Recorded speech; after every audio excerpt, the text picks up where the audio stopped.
মাননীয় প্রধানমন্ত্রী আপনার সাথে যখন কথা হচ্ছিল মহাপরিচালকের, যদি তখন আপনি সেনাবাহিনী পাঠাতেন, র্যাব পাঠাতেন, আমার আপনার বন্ধুরা তারা দরবারভাবে ঢুকেছে আধা ঘন্টা পরে, এবং তারা কিলিং শুরু করেছে 11:30 থেকে 11টার পরে। তার আগে কাউকে মানে নাই। কিন্তু যদি র্যাব সেনাবাহিনী এই এখান থেকে এইটুকু যদি 1 ঘন্টার মধ্যে ঢুকতে না পারে, সেই সেনাবাহিনী আমাদের দরকার নাই। সিলিংটা নরমাল সিলিং এর মতো না, একটু টেলিও এই সিলিং বাইনোকুলারটা আমরা আরবি তো ব্যবহার করি না, আমার জানার মতো ভিডিওর ব্যবহার করে না। তো ওইটাই আমার কাছে ফার্স্ট ইয়ে লাগছে যে এটা বাধা কেন এরকম, আর এই সিলিংটার মধ্যে টাইগার লেখা। মানে বাবা হারানোটা তো একটা কষ্ট আসলে, কিন্তু এরকম একটা জায়গায় থাকা যেখানে আসলে মানে I can believe I almost died here not too long ago. Sheikh Fazlul Taposh 2007-08 সালে প্রতি জুম্মার নামাজ উনি বিডিআর মসজিদে পড়তেন এবং নামাজ পরবর্তী সময়ে উনি বিডিআর সৈনিকদের সাথে ঘণ্টাখানেক মিটিং করতেন। এই হত্যাকাণ্ডের ষড়যন্ত্র 2007 সাল থেকে শুরু হয়েছে। কলটা আমি রিসিভ করেছিলাম আর কি। তো আমি কলটা রিসিভ করার পর আমার বাবা বলে যে আমার মাকে যেন আমি ফোনটা দিই। এইটাই আমার বাবার লাস্ট।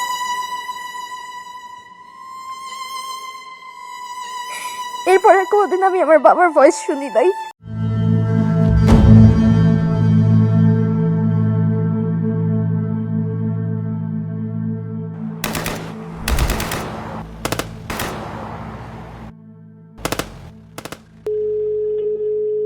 মাননীয় প্রধানমন্ত্রী, আসসালামু আলাইকুম। এখানে বিডিআরে বিদ্রোহ হয়েছে, আমি আছি দরবার হলে, আমার অফিসারদের সহ আমাদেরকে ঘেরাও করে গুলি করছে ওরা। আমাদের অস্ত্র নাই, এই জন্য আমরা জবাব দিতে পারছি না। অলরেডি র্যাব মুভ করছে, সেনাবাহিনীও মুভ করবে। আপনি যত দ্রুত পাঠাবেন তত তাড়াতাড়ি পরিস্থিতি আমরা সামাল দিতে পারবো। যাচ্ছে, আমি দেখি হেলিকপ্টার পাঠাচ্ছে।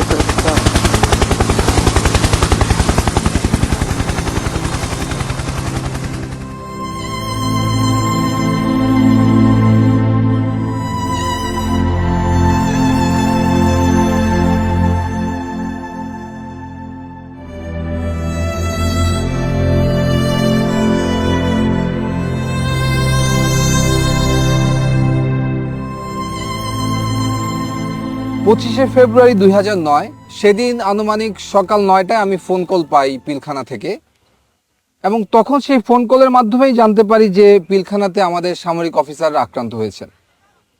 আমি সাথে সাথে তৎকালীন মইনু আহমেদের এডিসি ক্যাপ্টেন জুনায়েদকে এটা ফোনে জানাই, এবং উনি আমাকে বলেন যে সেনাপ্রধান অবগত আছেন এবং উনি ব্যবস্থা নিচ্ছেন। এরপরে এমআইএসটি থেকে আমরা কতিপয় অফিসার সকাল 10:30 বা 11টার সময় আমরা এই আবাহনী মাঠে চলে আসি, এবং এসে দেখতে পাই যে অলরেডি 46 ব্রিগেড এই আবাহনী মাঠে ডিপ্লয়েড অবস্থায় আছে। শুধু আবাহনী মাঠেই না, 46 ব্রিগেডের একটি অংশ এই মেডিনোভার সামনে এই রাস্তায় পিছনের গলিতে ভারী অস্ত্রশস্ত্র নিয়ে সকাল 10:30 থেকে অপারেশন পরিচালনা করার জন্য রেডি ছিল। এর বাইরেও পিলখানার 3 নম্বর এবং 5 নম্বর গেটে র্যাবের একটি সেকশন এবং একটি প্লাটুন অপারেশন রেডিনেস অবস্থায় ছিল। আর আমি ঠিক যেখানে দাঁড়িয়ে আছি সেখান থেকে মাত্র 300 গজ দূরে ওই যে গাছটি দেখা যায় সেটি হচ্ছে পিলখানার গেট। অর্থাৎ পিলখানা থেকে মাত্র 300 গজ দূরে সকাল 10:30 থেকে সেনাবাহিনী অপারেশনের জন্য সম্পূর্ণ প্রস্তুত ছিল, অপেক্ষা করছিল একটি আদেশের জন্য, মুভ ফরওয়ার্ড। সে আদেশটি আর আসেনি।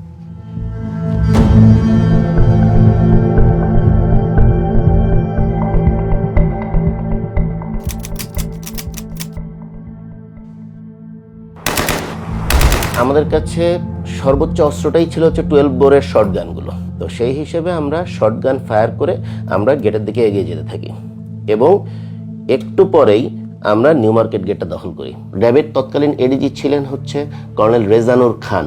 স্যারকে ফোন দেই যে স্যার আমরা অলরেডি নিউ মার্কেট গেট দখল করেছি।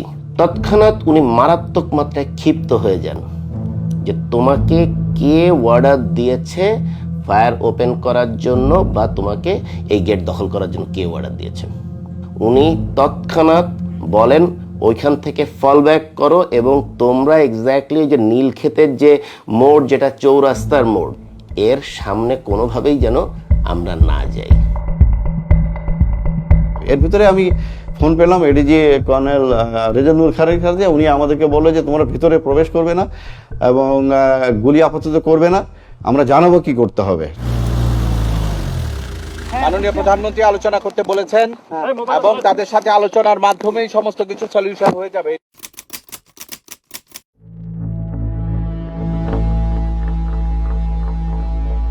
আনুমানিক বেলা 12টার দিকে আমরা দেখতে পাই 3-4 জন লোক সাদা পতাকা হাতে নিয়ে পিলখানার দিকে এগিয়ে যাচ্ছে এবং তারা যখন পিলখানার দিকে অ্যাপ্রোচ করলেন হঠাৎ করে আচানকভাবে গুলি বন্ধ হয়ে গেল। আমরা খুব অবাক হয়ে তাকিয়ে দেখছিলাম যে এ ধরনের হঠাৎ করে কারা এরা। পরবর্তীতে জানতে পারি তারা ছিল আওয়ামী লীগের 4 জন সংসদ সদস্য, মির্জা আজম, জাহাঙ্গীর কবির নানক, ওয়ারেস হোসেন বেলায়েত এবং মাহবুবা রাগিনী। আমার বাবা যখন কল দেয় আমি তখন কলটা আমি রিসিভ করেছিলাম আর কি। তো আমি কলটা রিসিভ করার পর আমার বাবা বলে যে আমার মাকে যেন আমি ফোনটা দিই। এইটাই আমার বাবার লাস্ট।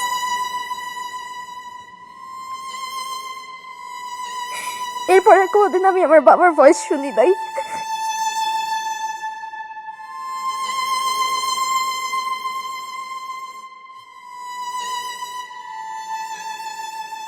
বাংলাদেশের প্রত্যেকটা চ্যানেল তৎকালীন প্রচার করছিল যে জেনারেল শাকিল জীবিত আছেন। শুধু একমাত্র দেখি এনডিটিভি বা ইন্ডিয়ান একটা চ্যানেল প্রচার করলেন সকাল সকাল যে general Shakil has been assassinated. কোনো সন্তান তো এই সংবাদ বিশ্বাস করতে যাবে না। এত তাড়াতাড়ি সব কিছু হচ্ছিল, কেউ কিছু বলছিল না।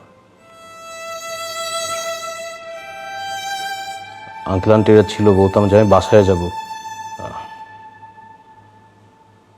ওটার কোনো উত্তর ছিল না। হলে আব্বু আমার সাথে কথা বলবো, কেউ উত্তর দিচ্ছিল না আমাদের।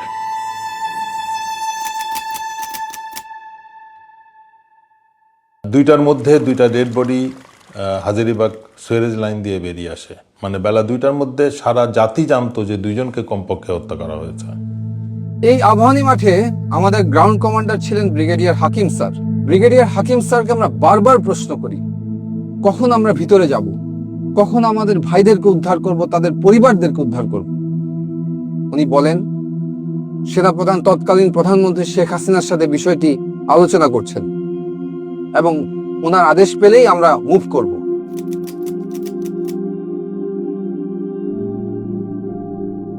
সেই পরিস্থিতিতে আমরা দেখলাম 3টার সময় প্রধানমন্ত্রীর সাথে কিলার 14 জন কিলার মিটিং করে এবং যমুনাতে তারা যায়। যে বিষয়টা আমাদেরকে অবাক করে, কোনো ইন্টেলিজেন্স এজেন্সি বা সরকারি সংস্থা, প্রাইম মিনিস্টারের অফিসিয়াল রেসিডেন্স, এসএসএফ, কেউই আমাদেরকে ওই 14 জনের নাম বা ছবি দেয় না। হঠাৎ করে দেখলাম যে একটা টিম সাহারা খাতুনের নেতৃত্বে আইজিপি এবং আরো 2-1 জনকে সাথে করে ভেতরে প্রবেশ করলো 25 তারিখে রাত্রেই। পরে সাহারা খাতুন যখন আসে আমরা ওনার গলার আওয়াজ পাই এবং আমরা মনে করি যে মেবি ফাইনালি উনি আসাতে হয়তো কোনো একটা মিটিগেশন হবে বা কোনো কিছু হবে। কিন্তু দেখলাম যে 10 মিনিট সাহারা খাতুন মানে কি বক্তৃতা দিলেন টিভি ক্যামেরার সামনে দিয়ে, উনি চলে গেলেন। আমরা লক্ষ্য করলাম যে উনি যখন বের হয়ে আসছে যে শুধুমাত্র ক্যাপ্টেন মাজারের ওয়াইফকে নিয়েছে। ক্যাপ্টেন মাজারের ওয়াইফ ছিল আইজিপি নূর মোহাম্মদের মেয়ে, যেহেতু আইজিপি নিজেই ছিলেন ভিতরে।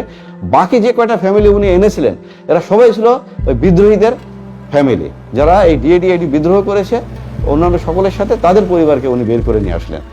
এভাবে কিন্তু আপনার 25 তারিখ শেষ হয়ে গেল, আমরা কিছু করতে পারলাম না। আমরা সব দাঁড়িয়ে দাঁড়িয়ে একটা আমি বলবো আমরা তামাশা দেখছিলাম।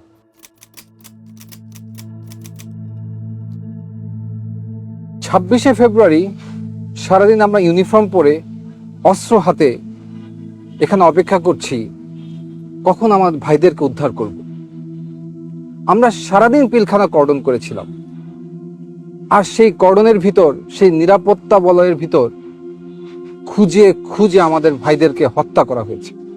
সেনাবাহিনীর military academy training, commando training, এগুলোর কি মূল্য আছে যদি এই সব দুর্যোগ মুহূর্তে, অরাজক মুহূর্তে আমাদের ভাইদেরকে উদ্ধার করতে না পারি? যুদ্ধক্ষেত্রে তাহলে আমরা কি করব? Indecision, waiting for political order, নাকি সেটা হবে মিলিটারি এক্সিকিউশন অর্ডার? সেই প্রশ্নটা আজকে আমি আপনাদের কাছে রাখতে চাই।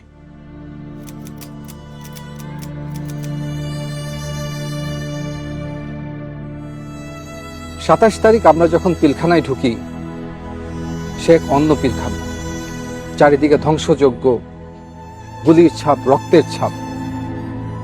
আমাদের ভাইগুলোর লাশ আমরা গণকবর ম্যানহোল থেকে উদ্ধার করি। লাশগুলো ছিল বিকৃত।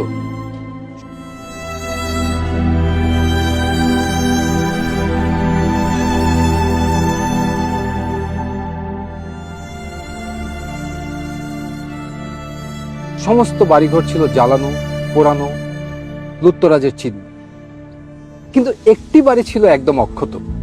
সেটি ছিল 44 রাইফেল ব্যাটালিয়নের অধিনায়ক লেফটেন্যান্ট কর্নেল শামসের বাসা। এই শামসকেই শেখ হাসিনা নিয়ম বহির্ভূতভাবে এসএসএফে তাকে পদোন্নতি দিয়ে কর্নেল পদে নিয়োগ দেওয়া হয়। পরবর্তী তদন্তে দেখা যায় লেফটেন্যান্ট কর্নেল শামস 25 এবং 26 তারিখ দুবার পিলখানা থেকে বের হয়ে যমুনা গিয়েছিল এবং যমুনা থেকে আবার পিলখানাতে এসেছিল। এবং তার একাধিক কল রেকর্ড পাওয়া যায় যেখানে যমুনায় সে কোনো একজন ব্যক্তির সাথে বিদ্রোহ চলাকালীন সময়ে কথা বলেছিল। যেই শামসের বিডিআর ম্যাসাকারের জন্য কোর্ট মার্শাল ফেস করার কথা, তাকে সবকিছু থেকে বিরত রেখে শেখ হাসিনা তাকে পুরস্কৃত করেন এবং আমেরিকাতে ডিফেন্স অ্যাটাচে হিসেবে পলায়নের সুযোগ করে দেন।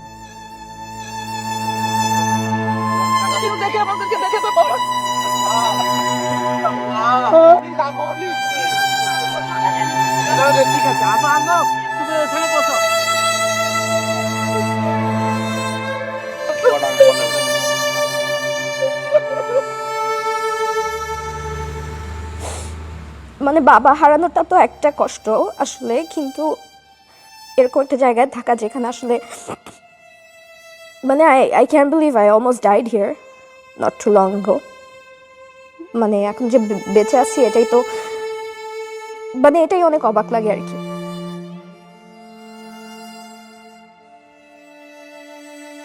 আমার বাবার মাথায় গুলি লেগেছিল এবং এই জায়গাটা থ্যাতলানো ছিল এবং খুব সম্ভবত গুলিটা গাল দিয়ে বের হয়ে গেছে। আমি চাইবো না যেন কিনা আমার সবচেয়ে খারাপ শত্রু কখনো তার বাবাকে এইভাবে দেখুক, কখনো না। মাঝে মাঝে নিজেকে বলতাম, আল্লাহ এটা একটা দুঃস্বপ্ন, কেন জানি দরজা খুললে মনে হয় বাবা আম্মু চলে আসবে। এই দুঃস্বপ্ন থেকে আর উঠতে পারলাম না। সেদিন সার্চ অ্যান্ড রেস্কিউ টিমে যারা ভিতরে ঢুকেছিল তাদের ভিতরে একজন ছিল ক্যাপ্টেন শাহনাজ। এসএমজিটি সিলিংটা নরমাল সিলিং এর মতো না, একটু টেল ইউ দ্যাট এই সিলিং বাইনোকুলারটা আমরা আরবি তো ব্যবহার করি না, আমার জানার মতে বিদেরও ব্যবহার করে না। তো ওইটাই আমার কাছে ফার্স্ট ইয়ে লাগছে যে এটা বাধা কেন এরকম, আর এই সিলিংটার মধ্যে টাইগার লেখা। তো ওইটা একটা ordinance issue item, but not from our military. এই কোশ্চেনগুলো তো আসলে মানে এটার পরিষ্কার উত্তর পাওয়া দরকার। পিলখানার এই হত্যাকাণ্ডের ঘটনাটির পর যখন 27 তারিখে আমরা ভিতরে ঢুকি এবং পরবর্তীতে তার অবস্থা দেখতে পাই, এটা পরিষ্কার হয়ে যায় যে এটা একটা সুপরিকল্পিত হত্যাকাণ্ড। এবং তখন সমগ্র সেনাবাহিনী কিন্তু ক্ষোভে ফুঁসে ওঠে এবং সেই ক্ষোভ দমনের জন্য শেখ হাসিনা একটি দরবার ডাকে মার্চের 1 তারিখে সেনাকুঞ্জে। এই ঘটনায় সমস্ত সামরিক অফিসাররা এখানে উপস্থিত যারা ছিল তারা ক্ষোভে বিক্ষুব্ধ হয়ে ওঠে। মাননীয় প্রধানমন্ত্রী আপনার সাথে যখন কথা হচ্ছিল মহাপরিচালকের, যদি তখন আপনি সেনাবাহিনী পাঠাতেন, ল্যাব পাঠাতেন, আমার আপনার বন্ধুরা তারা দরবারভাবে ঢুকেছে আধা ঘন্টা পরে এবং তারা কিলিং শুরু করেছে 11:30 থেকে 11টার পরে। তার আগে কাউকে মানে নাই। কিন্তু যদি র্যাব সেনাবাহিনী এই এখান থেকে এইটুকু যদি 1 ঘন্টার মধ্যে ঢুকতে না পারে, সেই সেনাবাহিনী আমাদের দরকার নাই, দরকার নেই আমাদের। আমরা অসহায়ের মতো ওখানে বসে আছি, সবাইকে বলা হচ্ছে, সবাই আমাকে বলছে আসছে আসছে, কেউ আসলো না। তখন যদি ইচ্ছা আমার সেনাবাহিনী কোথাও আমাদের একটা ট্রেন পাঠাতো, অথবা একটা যদি আমাদের কমান্ডো বাহিনী একটা ল্যাটরও যদি যেত, ওরা পিপিলিকের মতো পাঠিয়ে যেত, কিন্তু কেউ গেল না।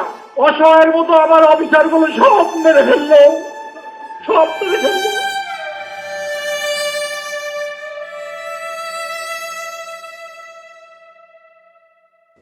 এর 7 দিনের মাথায় আমাকে 30 রাইফেল ব্যাটালিয়ন খাগড়াছড়িতে পোস্টিং দেওয়া হয় এবং সেইখানে তদন্ত কার্য সম্পন্ন করতে বলা হয়। আমি যখন তদন্ত শুরু করি এবং তখন দেখতে পাই যে ভারতের বিএসএফ এর বর্ডার পোস্ট থেকে বাংলাদেশের সমস্ত বিওপিগুলাতে উস্কানিমূলক মেসেজ দেওয়া হয়েছে এবং সেই মেসেজের সারমর্ম ছিল যে বাংলাদেশের বিডিআর সৈনিকরা যেন বিদ্রোহ করে, তাদেরকে সেনাবাহিনী হত্যা করতে আসছে এবং তারা যেন অস্ত্র ধরে। এবং দুঃখজনক হলো সত্য যে আমাদের বিডিআরের সৈনিকরা সেই ট্র্যাপে পড়েছিল এবং 26 এবং 27 তারিখে ভারতীয় উস্কানিতে তারা সমস্ত বিওপিগুলাতে বিদ্রোহ করে। তদন্ত শুরু হওয়ার সাথে সাথে আমরা বুঝতে পারি যে এটা কোনো বিদ্রোহ না, এটার সাথে রাজনৈতিক সম্পৃক্ততা আছে, এমনকি সরকার প্রধানও এটার সাথে জড়িত হওয়ার অনেক সিমটম আমরা দেখতে পাচ্ছিলাম। আমার এই অনুসন্ধান রিপোর্ট যখন আমি আমার সেক্টর হেডকোয়ার্টার এবং ঊর্ধ্বতন কর্মকর্তাদেরকে প্রেরণ করি, তার 7 দিনের মাথায় আমার পোস্টিং হয়ে যায়। আমাকে ঢাকায় পিলখানা সদর দপ্তরে তদন্ত কার্যক্রমের সমন্বয় কর্মকর্তা হিসেবে নিয়োগ দেওয়া হয় এবং আমাকে ঢাকায় অনতিবিলম্বে চলে আসতে বলা হয়। সে সময় বাংলাদেশের বেশ কয়েকটি সংস্থা তদন্ত করছিল, তার ভিতরে জাতীয় তদন্তকারী সংস্থা হিসেবে একটি সমন্বিত টিম গঠিত ছিল, সেনাবাহিনীর একটি তদন্ত সংস্থা ছিল, এছাড়াও পুলিশ কর্তৃক ডিবির মনিরুল ইসলাম এবং আবুল কাহার আকন্দ, ওনাদের দুজনের নেতৃত্বে একটি তদন্ত কার্যক্রম সংগঠিত হচ্ছিল। এর বাইরেও পিলখানা হেডকোয়ার্টারে রাইফেল সিকিউরিটি ইউনিট যেটাকে বলে, সেখানে পিলখানার আভ্যন্তরীণ একটি তদন্ত কার্যক্রম চলমান ছিল। তার নেতৃত্ব দিচ্ছিলেন তৎকালীন রাইফেল সিকিউরিটি ইউনিটের সিও লেফটেন্যান্ট কর্নেল আজিজ। এবং আমি খুব অবাক হয়ে লক্ষ্য করি যে র্যাব কর্তৃক সবচেয়ে বেশি তথ্য উপাত্ত সংগ্রহ করা হয়েছিল, কিন্তু কোনো এক অজানা কারণে র্যাবকে সেই তদন্ত থেকে সরিয়ে দেওয়া হয়। এই র্যাবের টিম যারা ছিল, টাস্ক ফোর্স ইন্টেলিজেন্স টিম যেটা ছিল, ওদের তরফ থেকে কিছু তথ্য আসে এবং ওইগুলো নিয়ে আমরা কাজ শুরু করি। তখন মোটামুটি স্পষ্ট হয়ে যায় যে এটা কোনো বিদ্রোহ না, এটা রীতিমতো পরিকল্পিত হত্যাকাণ্ড। এই হত্যাকাণ্ডের ষড়যন্ত্র 2007 সাল থেকে শুরু হয়েছে। এটা শুধু একদিনের ঘটনা নয়।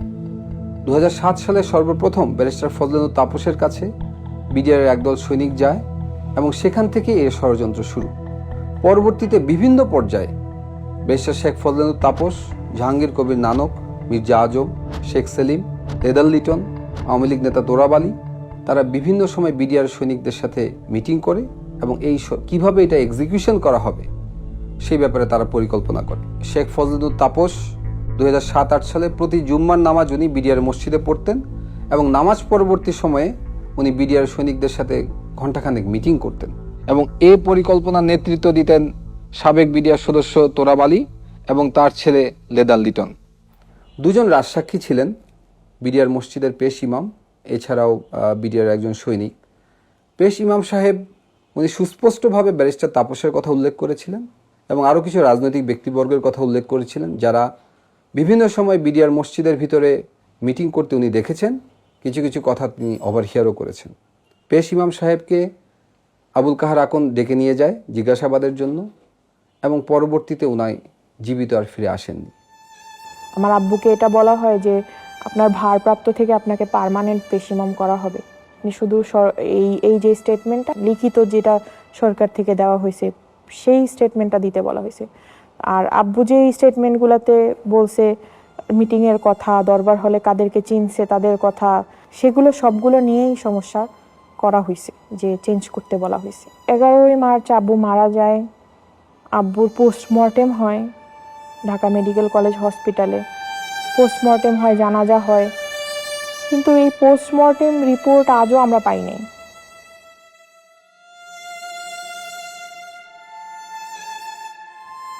আর বিডিআরের যে সৈনিক রাজসাক্ষী দিয়েছিল তার লাশ পাওয়া যায় গলায় ফাঁস দেওয়া অবস্থায়। ছবিতে এবং ভিডিওতে দেখা যায় যে মৃতদেহর পা মাটিতে লেগে আছে, যা কোনোভাবেই একটি ফাঁসির সাথে সঙ্গতপূর্ণ নয়। সবচেয়ে দুঃখজনক বিষয় হচ্ছে এই সাক্ষীরা সরকারি হেফাজতে ছিলেন। সরকারি হেফাজতে থাকা অবস্থায় এ ধরনের একটি রহস্যময় হত্যাকাণ্ড কিভাবে সংঘটিত হলো সেটিরও কোনো তদন্ত সে সময় করতে দেওয়া হয়নি, যাতে জাতির সামনে আসল সত্য কখনোই উন্মোচিত না হয়। যে 2008 সালের শেষের দিকে বাংলাদেশের সমস্ত ডিএডি এবং 2009 সালের প্রথম দিকে সমস্ত ডিএডি এই ষড়যন্ত্রে সামিল হয়েছিল এবং তারা শেখ ফজলুল তাপস, জাহাঙ্গীর কবির নানকের সাথে 22শে ফেব্রুয়ারি দেখা করেন। এর পূর্বে বিডিআরের একটি গ্রুপ আওয়ামী লীগের শেখ সেলিমের বাসায় দেখা করে, যার নেতৃত্ব দেন ডিএডি হাবিব। কিভাবে লাশ সরানো হবে সে ব্যাপারেও তারা বিস্তারিত আলাপ আলোচনা করেছেন। আর এই সমস্ত কিছু রিপোর্টে আমি সংশ্লিষ্ট করে যখন তৎকালীন প্রধানমন্ত্রী শেখ হাসিনার কাছে উপস্থাপন করা হয়, উনি খুব ক্ষুব্ধ হন এবং ফাইলটি উনি ছুঁড়ে ফেলে দেন। জেনারেল মইনুলকে বলেন, হোয়াট ওয়াজ দ্য অর্ডার? এই ঘটনার পর সভাপতি জেনারেল মইনুল খুব ক্ষুব্ধ হন। উনি আমাকে সরাসরি মনিরুল ইসলাম এবং আবুল কাহার আকন্দের রিপোর্টকে ফলো করতে বলেন এবং আমাকে 5 দিন সময় দেন।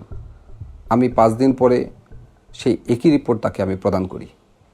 উনি আমাকে দিকে তাকিয়ে জিজ্ঞেস করেন, হোয়াই? আমি শুধু উত্তর দিই, স্যার, আমি আমার ভাইয়ের রক্তের সাথে বেইমানি করতে পারবো না। ওই পরিপ্রেক্ষিতে আমি ডিসাইড করি যে না, এই আর অবহেলা গ্রহণযোগ্য হবে না। তখন আমি নোট অফ ডিসেন্ট দেই এবং ডিসএগ্রি করি এবং তাদেরকে কোনো সুযোগ দেই নাই যে আলাদা কোনো পেজ আমি নোট অফ ডিসেন্টে ইনসার্ট করব, সেটা ছিঁড়ে ফেলে দিবে। আমি আমার সিগনেচারের উপরে এক সেন্টেন্সে লিখে দিই যে এই ধরনের রাষ্ট্রীয় গুরুত্বপূর্ণ বিষয়ের তদন্তে অবহেলা গ্রহণযোগ্য নয়। একজন সার্ভিং আর্মি অফিসার হিসেবে সরকারি নির্দেশে পিলখানা তদন্ত কার্যক্রম সমন্বয় করার সময় হঠাৎ একদিন আমি আবিষ্কার করি আমাকে আমারই বাহিনীর লোকজন গুম করেছে। তারা আমাকে নিয়ে যায় ডিজিএফআইতে এবং সেখানে আমাকে তাদের কাস্টডিতে এবং আয়নাঘরের বন্দী হিসেবে 361 দিন গুম করে রাখে। সেখানে আমি আরো বুঝতে পারি আমার মতো আরো অনেক সামরিক অফিসার সেই আয়নাঘরের বন্দী। কি অপরাধ ছিল আমাদের! পিলখানার এই নির্মম হত্যাকাণ্ডের পিছনে যে রাজনৈতিক ব্যক্তিবর্গ ছিল, তাদের মুখোশ উন্মোচন করাই ছিল আমার অপরাধ? সত্যকে উদ্ঘাটন করাই কি ছিল আমার অপরাধ? জাতির কাছে আমি আজকে এই একটি প্রশ্ন করে যেতে চাই। আমার বিয়ে ঠিক 10 দিনের মাথায় হঠাৎ তার ফোন বন্ধ। আমরা জানি না সে বেঁচে আছে কিনা। তখন আমার নামে একটি মিথ্যা মামলা সাজানো হয়। আমাকে বলা হয় আমি ব্যারিস্টার ফজলুল তাপসের উপর বোমা হামলা ষড়যন্ত্র করেছি। দৈনিক বাংলা ভবনে একটা এসিড কম্প্রেসার ব্লাস্ট হয়ে নিচে একটা গাড়ির গ্লাসের উপরে পড়ে এবং গ্লাসটা ভেঙে যায়। এটাই হচ্ছে মূল ঘটনা ছিল, যেটা তখন সমস্ত টিভির স্ক্রলে প্রথম নিউজ এটাই আসে। পরবর্তীতে একদিন পরে নিউজ টোটাল চেঞ্জ হয়ে যায় যে এখানে একটা বোমা হামলা হয়েছে। তারা আমার সদ্য বিবাহিত স্ত্রীর একটি ভিডিও দেখায়। সেখানে দেখা যায় যে আমার স্ত্রী আমার শাশুড়ি সহ কোন এক জায়গায় যাচ্ছেন এবং তখন এই ভিডিও দেখিয়ে তারা আমাকে একটি সাদা কাগজ দেয়। আমি এর মর্ম বুঝতে পারি। আমি সাদা কাগজে স্বাক্ষর দিয়ে দিই। 9 নভেম্বরে হঠাৎ করে আমাদেরকে বলা হলো যে 5 বছরের জেল। গত বছরই এই মামলার টোটাল ফাইনাল রিপোর্টটা দেয় যে ওইখানে এই ধরনের কোনো ঘটনাই ঘটেনি। হচ্ছে আমাদের জীবন থেকে 5 বছর চলে যায় শুধুমাত্র এই ধরনের একটা কেসে নিয়ে। যারা যারা এই নৃশংসতম হত্যাকাণ্ডের সত্য বের করতে চেয়েছে, এই সত্যের পিছনে যারা কাজ করেছে, প্রত্যেকটা পরিবারকে নানাভাবে অপমান, নির্যাতন, জুলুম, জেল অথবা গুমের শিকার হতে হয়েছে। এই ঘটনাটা মানে আওয়ামী সরকারকে প্রচণ্ড আত্মবিশ্বাসী করে তুলেছিল। কারণ হচ্ছে তারা বুঝতে পেরেছিল যে বড় একটা অঘটন ঘটিয়েও তারা সেটাকে চাপা দিতে পারবে। মানে তাদের আত্মবিশ্বাসটা বেড়ে গিয়েছিল এবং সাধারণ মানুষের মধ্যে একটা ভয় ঢুকে গিয়েছিল। মানে ধীরে ধীরে যেটা হয়েছিল যে রাষ্ট্রের ইনস্টিটিউশন সব ধ্বংস হয়ে গেছে। একদম প্রত্যেকটা ইনস্টিটিউশন যদি কাজ না করে তাহলে কোনো গণতন্ত্র টিকতে পারে না, কোনো রাষ্ট্র দাঁড়াতে পারে না, কোনো পজিটিভ কিছু দেখা যায় না। বিশেষ করে ইলেকশনগুলা, তো ইনস্টিটিউশনগুলা ধীরে ধীরে আওয়ামী গভর্নমেন্ট মানে ইচ্ছাকৃতভাবে ধ্বংস করেছে, যাতে করে কোনো কিছু বাংলাদেশের ভবিষ্যৎ না থাকে। এবং আমার মনে হয় এতে উদ্দেশ্যটা ছিল অন্য রাষ্ট্রকে সাপোর্ট দেয়া, যাতে হচ্ছে সেই রাষ্ট্রটার একটা করদরাজ্য হয়ে আমরা টিকে থাকি। 36 ঘন্টার সেই রাষ্ট্রীয় বিট্রিয়ালে জন্ম নেওয়া ফ্যাসিস্ট সরকারের অবসান হয় 36শে জুলাই ছাত্র জনতার অভ্যুত্থানের মাধ্যমে। আমরা চাই না বাংলাদেশে আর কোনো দেশবিরোধী শক্তি